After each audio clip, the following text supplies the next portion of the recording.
ভাইরে ভাই, এতদিনে শাকিব খানকে নিয়ে একেবারে মনের মতো কথা বললেন চলচ্চিত্রের জনপ্রিয় খল অভিনেতা আহমেদ শরীফ। রীতিমতো শাকিব খানকে নিয়ে প্রশংসার জোয়ারে ভাসিয়ে দিয়েছেন এই খল অভিনেতা। কেনই বা তিনি হঠাৎ করে আমেরিকায় বসবাস করার পরেও বাংলাদেশের শাকিব খানকে নিয়ে এমন মন্তব্য করলেন? এটা নিয়ে ভক্তদের মধ্যে অনেকটাই একটা উচ্ছ্বাস প্রকাশ করছে ভক্তরা। রীতিমতো আহমেদ শরীফ বাংলাদেশে মেগাস্টার শাকিব খানকে নিয়ে নতুন করে এভাবে প্রশংসা করার কারণই বা কি?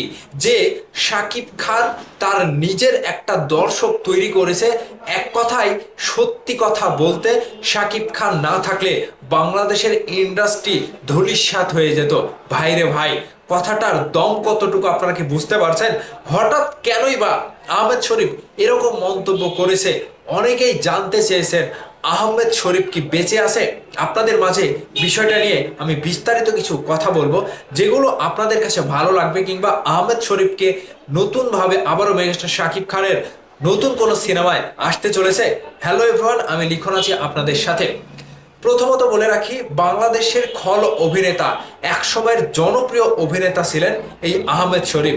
তিনি বাংলাদেশের এমন কোনো দর্শক নাই যে তাকে চেনে না। 90 দশকে রীতিমতো নতুন কোনো সিনেমা আসলেই আহমেদ শরীফের খল অভিনেতা হিসেবে সেই সিনেমায় থাকতেই হবে।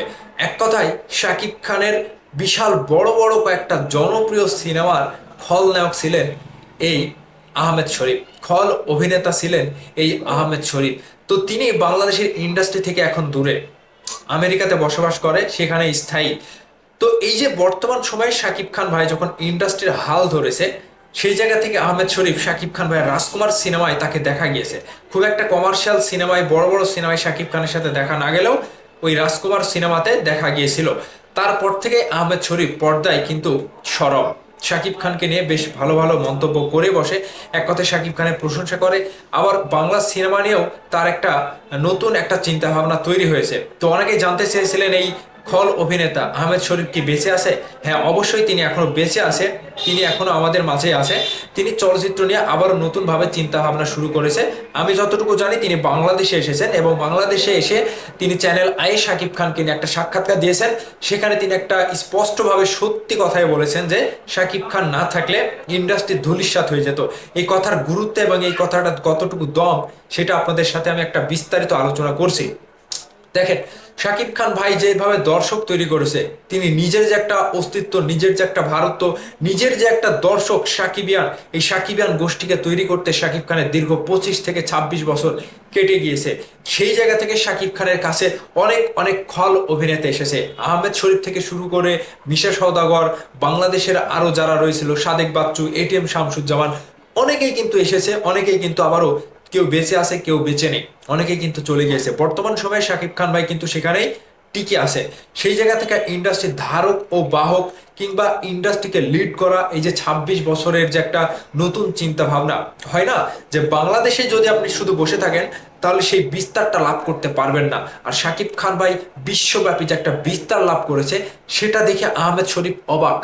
তিনি আমেরিকায় চলে গিয়েছিলেন, বাংলা সিনেমার খোঁজ খবর রাখেননি, কিন্তু শাকিব খান ভাই যখনই আবারও ইন্ডাস্ট্রিকে জাগ্রত করে তুলেছে, তখনই বিশ্বব্যাপী আরো একটা বিস্তার লাভ করেছে শাকিব খানের এই জনপ্রিয়তা। সেটা দেখে রীতিমতো আহমেদ শরীফ বুঝতে পেরেছে যে হ্যাঁ, ইন্ডাস্ট্রিতে এখন যেভাবে কাজ চলছে, সেই মানে কচ্ছপের গতিতে ইন্ডাস্ট্রি চলছে, সেই জায়গা থেকে একমাত্র শাকিব খানই ইন্ডাস্ট্রির ধারক ও বাহক হয়ে আজকে এখন পর্যন্ত বিশ্বব্যাপী তার নায়কের যে একটা তকমা তিনি এখনো টিকিয়ে রেখেছে। এবং শুধু বাংলাদেশ না, সারা বিশ্বব্যাপী বাঙালিদের একটা আইডল, কিংবা বাঙালিদের একটা কিং খান হয়ে পুরো বিশ্বকে সিনেমা দিয়ে বাংলাদেশকে প্রেজেন্ট করছে। তো সেই জায়গা থেকেই আহমেদ শরীফের এমন মন্তব্য যে শাকিব খান না থাকলে সত্যি ইন্ডাস্ট্রি ধূলিসাৎ হয়ে যেত। এই যে সুন্দর একটা মন্তব্য আহমেদ শরীফ মেগাস্টার শাকিব খানকে নিয়ে করলো, আপনারা ভালোবাসা জানাবেন, আপনারাও তাকে বাহবা দেবেন, এবং তার মন্তব্যের যে ধরে ভিডিওর নিচে কমেন্ট করে আপনাদের মতামত অবশ্যই কমেন্ট করে জানাবেন। ধন্যবাদ সম্পূর্ণ ভিডিওটি দেখার জন্য।